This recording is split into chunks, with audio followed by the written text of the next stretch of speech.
Atos dos Apóstolos, capítulo 1, versículos de 1 a 26.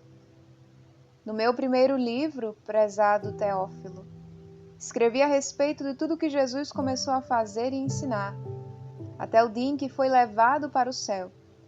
Antes disso, por meio do Espírito Santo, ele deu instruções aos apóstolos que tinha escolhido.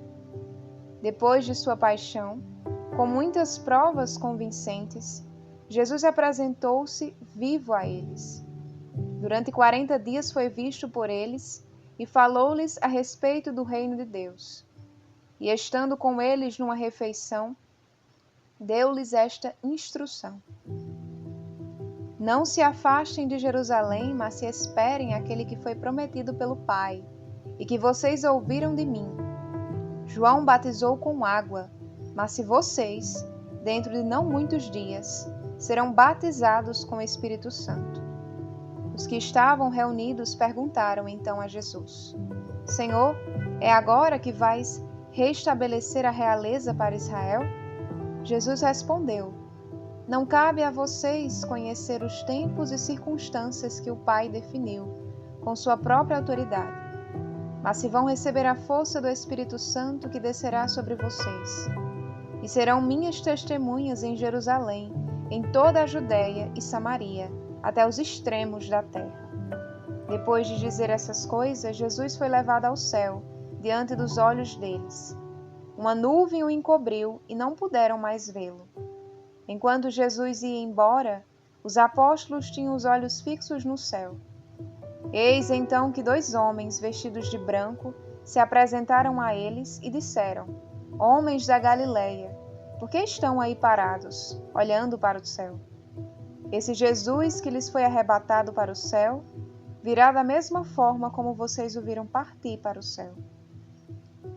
Então os apóstolos voltaram para Jerusalém, partindo do chamado Monte das Oliveiras, que está perto de Jerusalém, à distância de uma caminhada de sábado. Quando chegaram, subiram para a sala superior, onde costumavam ficar.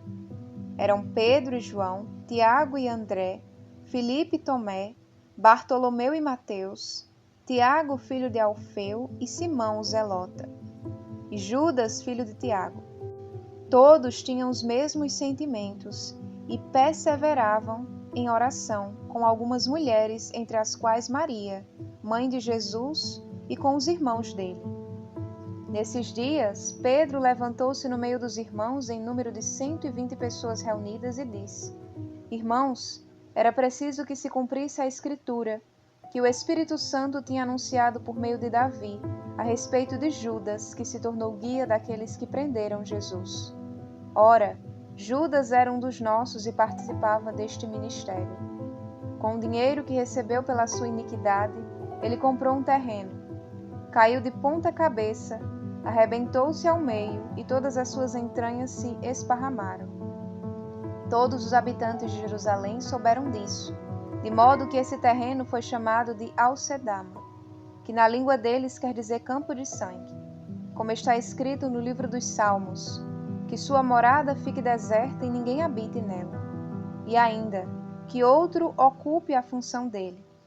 É preciso, portanto, dentre os homens que nos acompanharam durante todo o tempo em que o Senhor Jesus vivia entre nós, a começar do batismo de João até o dia em que foi levado de nós ao céu, que um deles se torne conosco testemunha da ressurreição.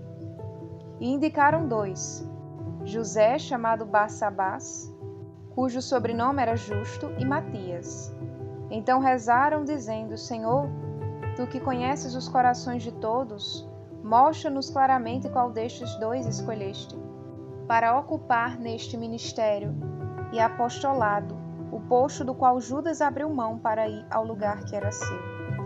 E tiraram a sorte entre os 2, e a sorte caiu sobre Matias, que foi incluído entre os 11 apóstolos.